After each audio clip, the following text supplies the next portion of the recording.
평생을 속였다. 당신이 아버지라고?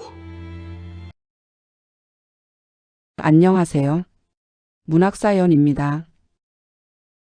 사람은 누구나 한 번쯤 잊고 싶은 과거를 가슴에 묻고 살아갑니다. 그리고 어떤 이는 평생을 그 과거로부터 도망치며 살아가기도 하죠. 겉으로 보기엔 평범했던 한 노인의 삶. 그러나 어느 날 그의 앞에 나타난 한 여자의 한마디로 조용하던 일상은 송두리째 흔들리기 시작합니다. 당신이 제 아버지예요. 그는 정말 평생을 속이며 살아온 남자였을까요?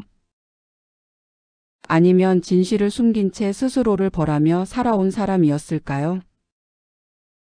지금부터 한 남자의 늦은 고백과 그가 평생 감춰왔던 진실의 이야기가 시작됩니다.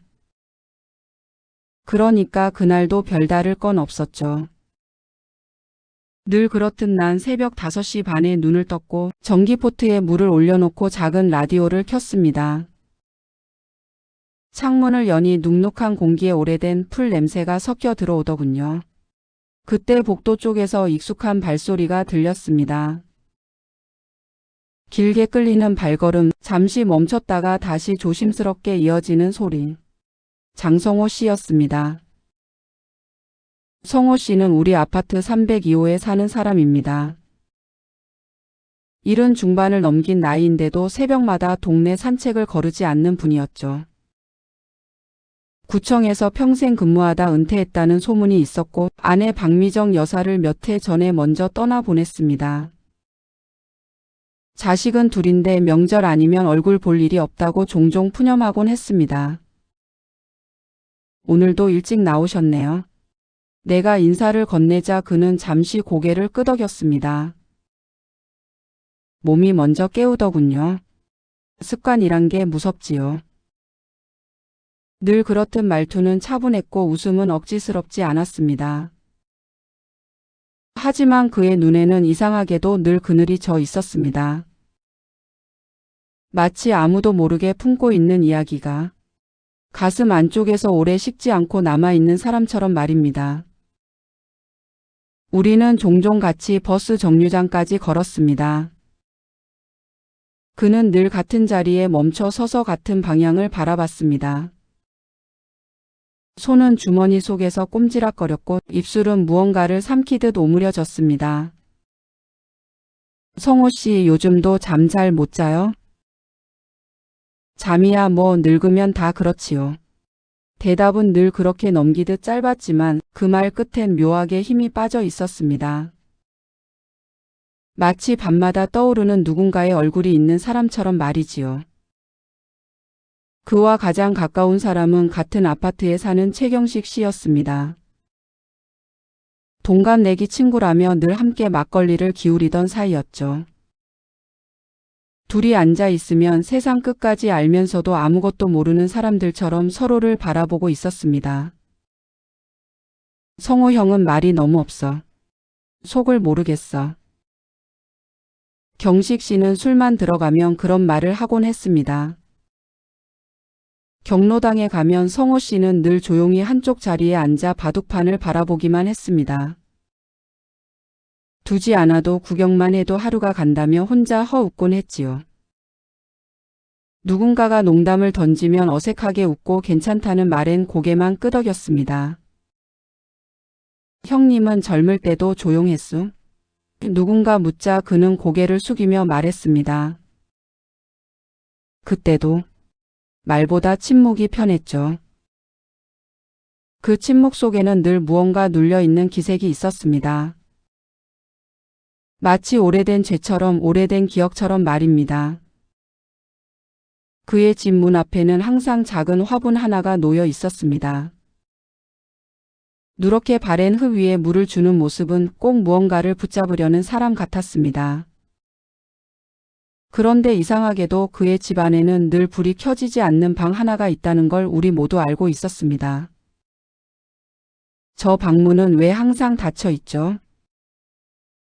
내가 조심스레 묻자 그는 잠시 손을 멈추더니 고개를 돌렸습니다.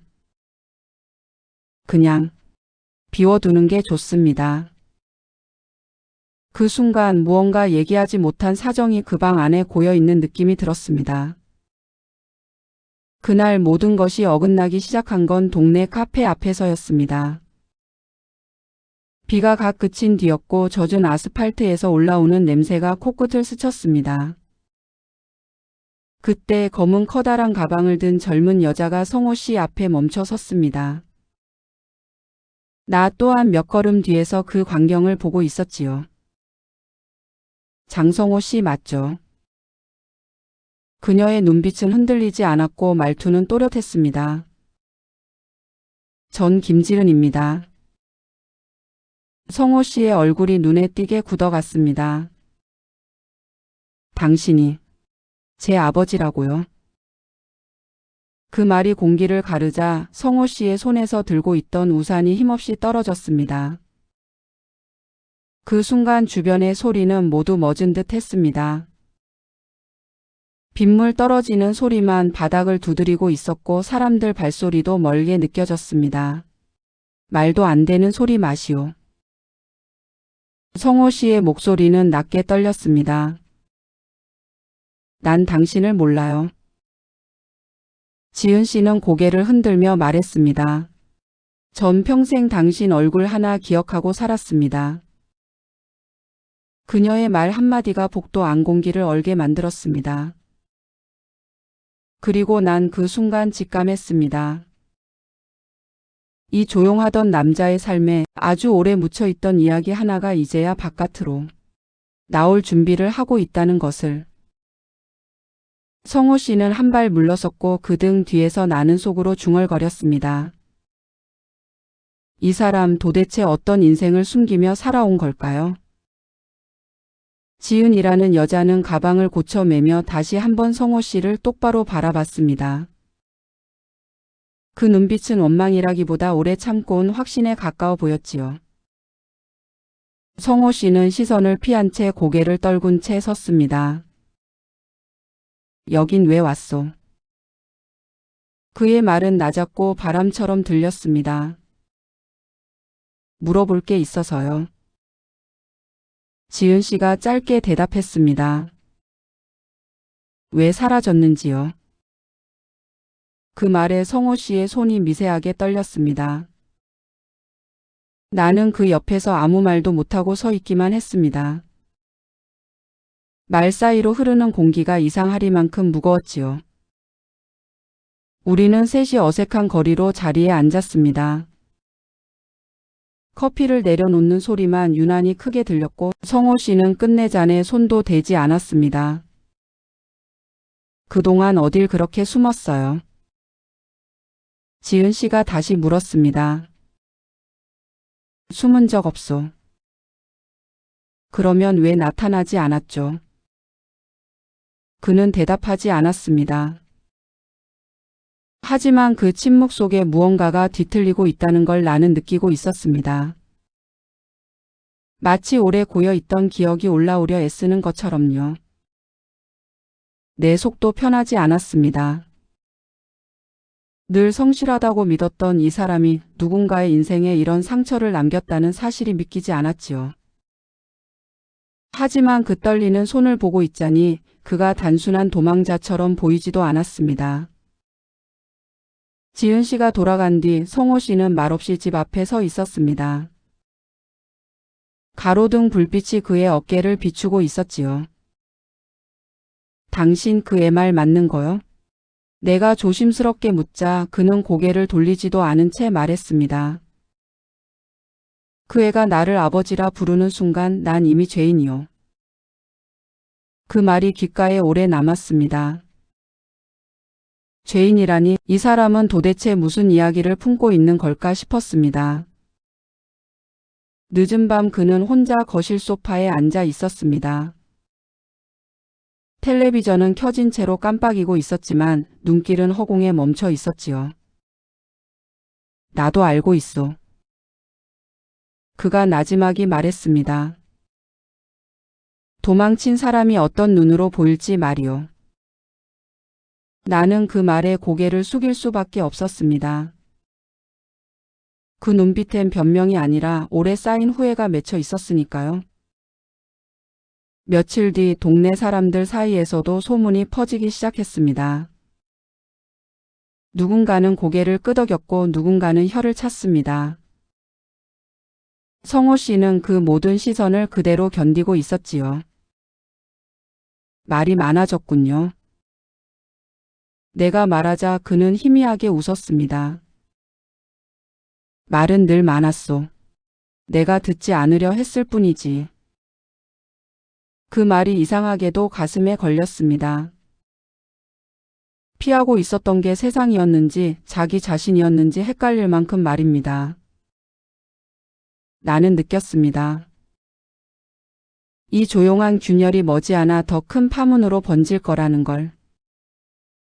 성호 씨가 더 이상 피해갈 수 없는 지점에 다다르고 있다는 걸. 그리고 그 선택이 그의 남은 시간을 완전히 바꿔놓을 거라는 걸 말입니다. 그날 이후 성호 씨의 발걸음은 더 무거워 보였습니다. 늘 새벽 산책을 나서던 시간에도 그는 잠시 멈춰 서서 현관문을 오래 바라보곤 했지요. 문 손잡이에 손을 얹고도 나가지 못하고 서 있는 뒷모습은 마치 결심하지 못한 사람의 초상이었습니다. 오늘은 안 나가시나 봅니다. 내가 인사를 건네자 그는 억지로 미소를 지으며 말했습니다. 이젠 나갈 때가 따로 있지요. 그 말이 어딘가 쓸쓸하게 들렸습니다. 지은 씨가 다시 나타난 건 그날 오후였습니다. 약국 앞에서 성호 씨를 기다리고 있었지요. 사람들 시선이 둘을 향해 쏠렸고 그중엔 노골적으로 수군대는 눈빛도 섞여 있었습니다. 아버지라 부르고 싶어 온 게 아니에요. 지은 씨는 또박또박 말했습니다. 난 그냥 사람이 알고 싶었어요. 날 버린 이유 말이에요. 성호 씨의 입술이 굳게 다물어졌습니다. 난 당신을 버린 게 아니요. 그럼 뭘 한 거죠? 지은 씨의 눈이 흔들렸습니다. 30년 동안 단 한 통의 편지도 전화도 없었잖아요. 그게 버린 거 아니면 뭐예요? 그녀의 말은 조용했지만 깊게 찍혀 있었고 성호 씨는 아무 말도 하지 못했습니다. 그저 고개를 숙인 채 서 있을 뿐이었지요.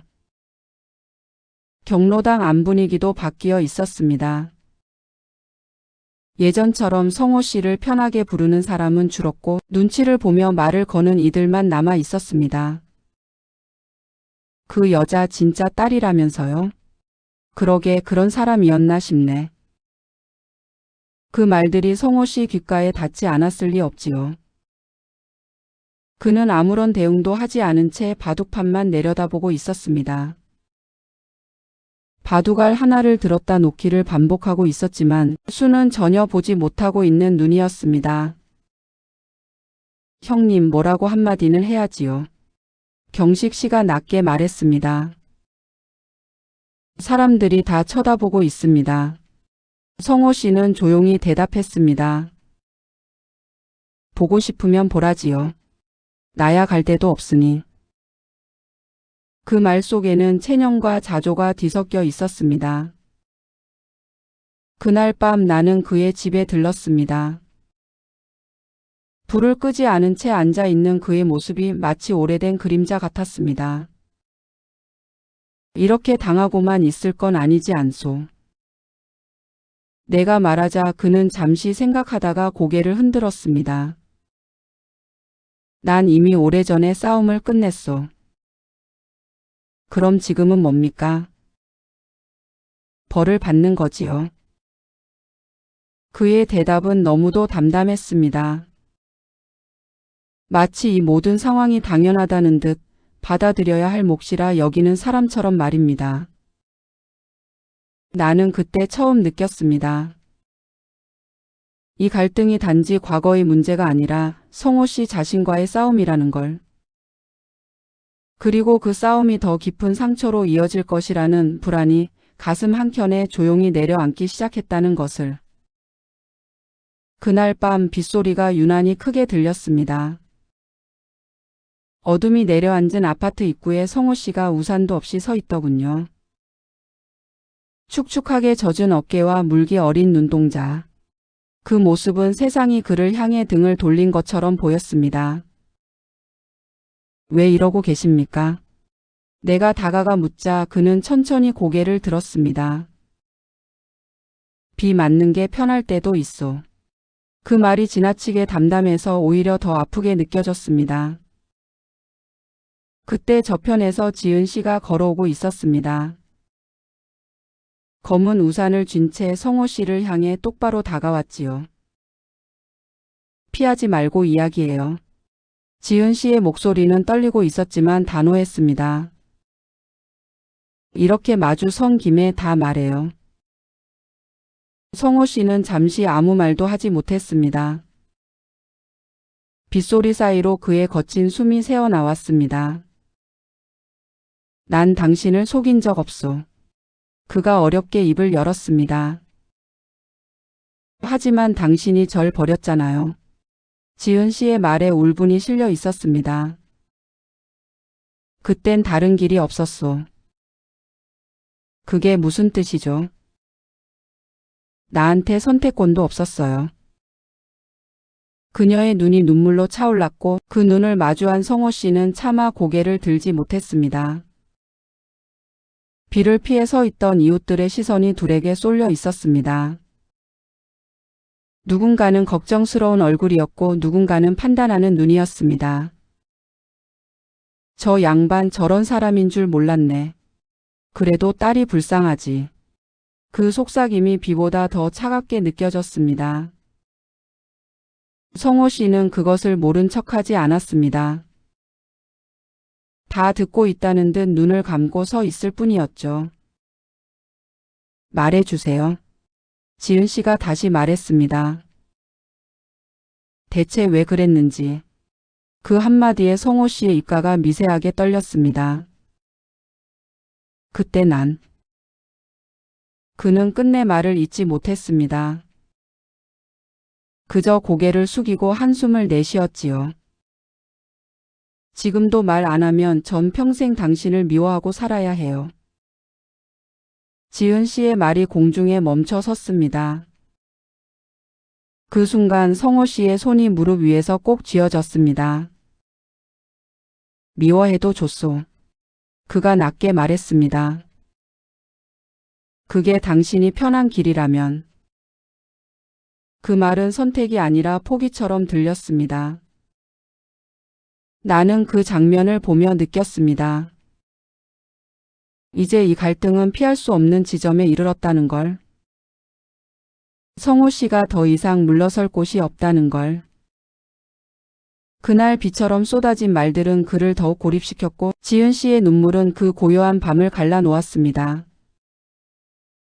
그리고 모두가 알게 되었습니다. 이 침묵 뒤에는 반드시 터져야 할 이야기가 남아 있다는 것을. 성호 씨는 밤새 잠을 이루지 못한 눈으로 거실에 앉아 있었습니다.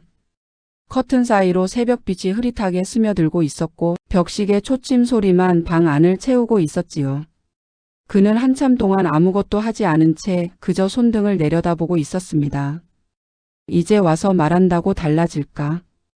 혼잣말처럼 흘러나온 목소리는 힘이 없었습니다. 하지만 그 목소리엔 오래 눌러왔던 결심의 기운이 미세하게 묻어 있었지요.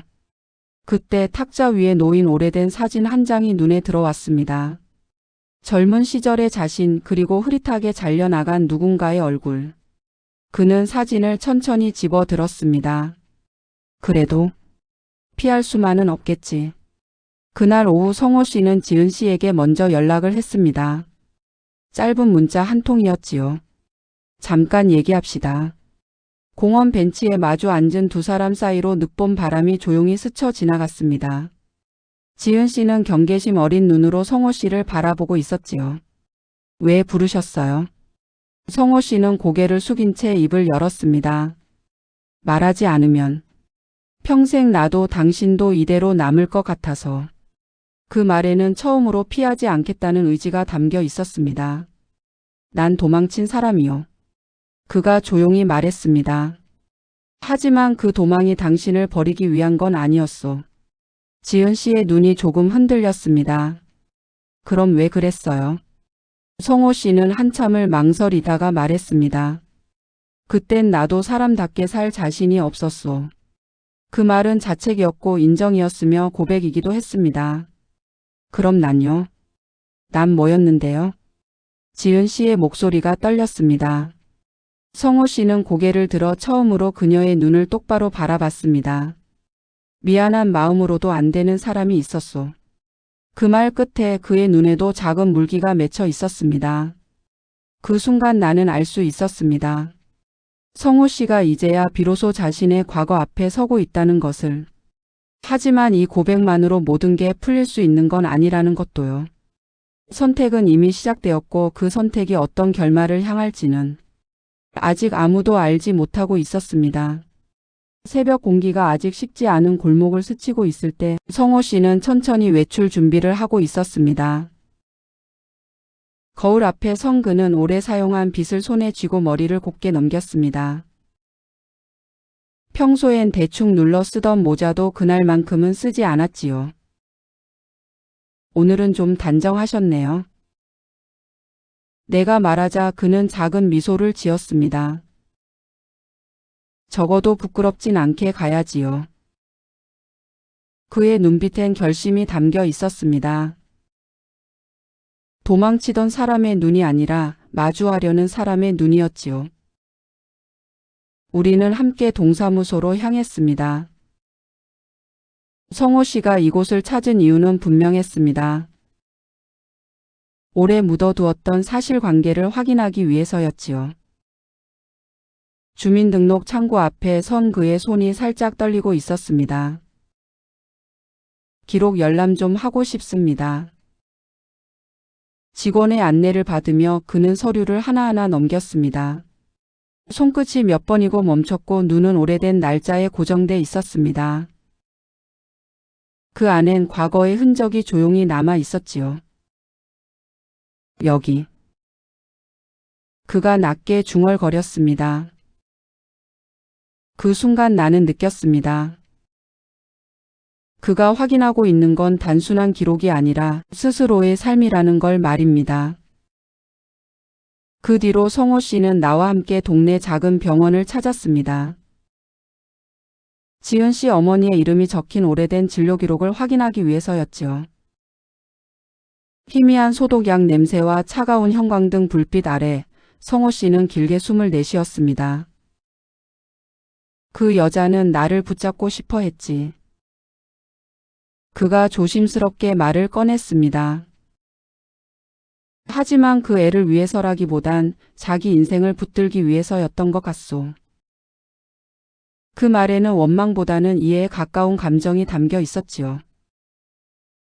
돌아오는 길 그는 조용히 말을 이었습니다. 내가 그때 도망친 건 진실이 두려워서였어. 그래도 버티지 그랬어. 내가 조심스레 말하자 그는 고개를 저었습니다. 그땐 나도 누굴 품을 수 있는 사람이 아니었지.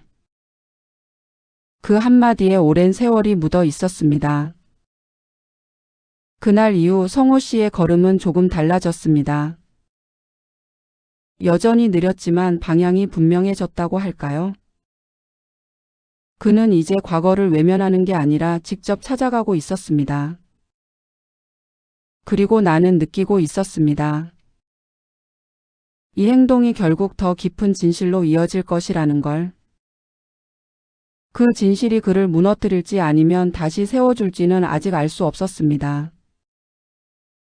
그가 나지막이 말을 꺼냈습니다. 좁은 반지하 방, 눅눅한 공기, 그리고 갓난아기의 울음소리. 그날 밤 그는 방 문 앞에서 한참을 서 있었다 합니다. 나 좀 믿어봐. 그 여자가 울먹이며 말했지요. 하지만 성호 씨는 고개를 저었습니다. 난 내가 무서워. 그리고 그 아이도. 그 말이 얼마나 비겁했는지 그는 누구보다 잘 알고 있었습니다. 그리고 돌아섰지요. 그 순간이 그의 인생을 두 동강 냈습니다. 그는 그 기억에 이끌리듯 밤늦게 강가로 향했습니다. 난 멀찍이서 그를 따라가고 있었습니다. 강물 위로 바람이 스쳐 지나가며 차가운 냄새를 실어 나르고 있었고 성호 씨는 다리 난간에 두 손을 얹은 채 한참을 움직이지 않았습니다. 여기가 참 편하더군. 그가 말했습니다. 아무도 나를 기억하지 않는 자리 같아서. 그 말에 가슴이 철렁 내려앉았습니다. 난 평생 도망만 쳤소. 그의 목소리는 바람에 실려 희미해졌습니다. 그 애가 나를 찾아도 날 원망해도 그럴 자격이 나한테 없다는 생각뿐이었지. 그는 하늘을 바라보며 숨을 길게 내쉬었습니다. 이제 나 같은 사람은 이쯤에서 멈춰도 되지 않겠소. 그 말은 조용했지만 너무도 무거웠습니다. 나는 그에게 다가가 말했습니다. 도망치는 걸 멈추는 게 죽는 건 아닙니다. 그는 고개를 돌려 나를 잠시 바라봤습니다. 그럼 뭡니까? 남아서 견디는 거지요. 그 말에 그의 눈이 조금 흔들렸습니다. 그날 밤 성호 씨의 어깨는 처음보다 더 작아 보였고 하늘은 유난히 멀어 보였습니다. 나는 느꼈습니다. 이 위태로운 순간이 그의 인생의 바닥일지도 모른다는 걸. 그리고 이 바닥에 닿지 않고선 어떤 진실도 위로 올라올 수 없다는 것 또한 말입니다. 이 밤이 지나면 반드시 무언가는 드러날 것 같았습니다. 그가 평생 숨겨온 그 이유 말이지요. 성호 씨는 하룻밤을 넘긴 얼굴로 다시 동사무소를 찾았습니다. 직원이 내민 서류철 안에는 오래된 기록들이 조용히 쌓여 있었지요. 날짜가 바래고 잉크가 번진 종이 사이로 한 장의 진술서가 눈에 들어왔습니다. 이건 그의 손이 떨렸습니다. 거기엔 지은 씨 어머니의 이름과 함께 짧은 메모가 남겨져 있었습니다. 아이의 친부는 장성호가 아님. 아이에게 사실을 알리지 말 것을 요청함. 그 문장을 읽는 순간 성호 씨의 숨이 거칠어졌습니다. 그럼 난. 그는 말끝을 잇지 못했습니다. 하지만 그 표정엔 분노보다 더 깊은 허탈이 비쳐 있었지요. 성호 씨는 그날 오후 지은 씨를 다시 불렀습니다. 작은 찻집 창가에 앉은 두 사람 사이로 햇빛이 길게 늘어져 있었지요. 이건 내게 숨길 수 없는 이야기다. 그가 떨리는 손으로 서류를 내밀었습니다. 지은 씨의 눈이 종이 위를 따라 내려가며 멈췄습니다. 그럼 나는 내 친딸이 아닐지도 모른다는 말이요. 그 고백은 조심스러웠지만 회피 없는 진실이었습니다. 지은 씨의 눈빛이 흔들렸습니다. 하지만 울음 대신 길게 숨을 내쉬었습니다. 그래도요. 그녀가 조용히 말했습니다. 난 당신이 도망쳤다고 믿고 컸어요. 그게 더 아팠어요. 성호 씨는 고개를 숙였습니다. 그건 내가 만든 상처요. 잠시 아무 말도 오가지 않았습니다. 찻잔에서 잔잔한 김만이 피어오르고 있었지요. 아버지라고 부를 수 없어도. 지은 씨가 고개를 들었습니다. 사람으로는 알고 싶어요. 그 말에 성호 씨의 눈가가 젖었습니다. 그래도 고맙다. 그 한마디에 그들의 관계는 조금 다른 방향으로 자리를 잡기 시작했습니다. 나는 멀찍이서 그들을 바라보고 있었습니다. 그들 사이엔 여전히 많은 시간이 가로놓여 있었지만 그 시간 위에 처음으로 진실이 올려지고 있었습니다. 성호 씨는 마치 오래된 짐을 내려놓은 사람처럼 천천히 일어섰고 지은 씨는 고개를 숙여 인사했습니다. 그날 저녁 성호 씨는 나에게 말했습니다. 난 평생을 속이며 산 줄 알았소.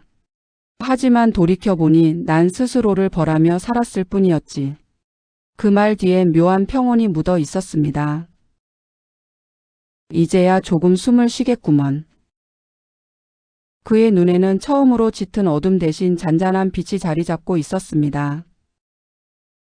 그날 밤 성호 씨의 발걸음은 전보다 조금 가벼워 보였습니다. 모든 상처가 사라진 건 아니었지만 적어도 그는 더 이상 혼자만의 죄인이 아니었습니다. 그리고 나는 알았습니다. 그가 평생을 속이며 살아온 남자가 아니라 진실 앞에서 가장 늦게라도 고개 숙일 줄 아는 사람이었다는 것을. 이제 이야기를 마칠 시간입니다. 우리는 때로 타인을 속인 것이 아니라 스스로를 가장 오래 속이고 살아온 건 아닐까요? 한 남자의 늦은 고백은 잘못이 아닌 두려움이었고 거짓이 아닌 침묵이었습니다. 그의 인생은 완벽하지 않았지만 마침내 진실 앞에 섰습니다. 지금 이 순간 당신이 외면하고 있던 기억은 무엇인가요? 이 이야기가 조금은 용기 내어 자신의 삶을 돌아보게 하길 바랍니다. 삶이 시가 되는 순간 문학사연이었습니다. 다른 좋은 사연으로 다시 찾아뵙겠습니다. 감사합니다. 행복하세요.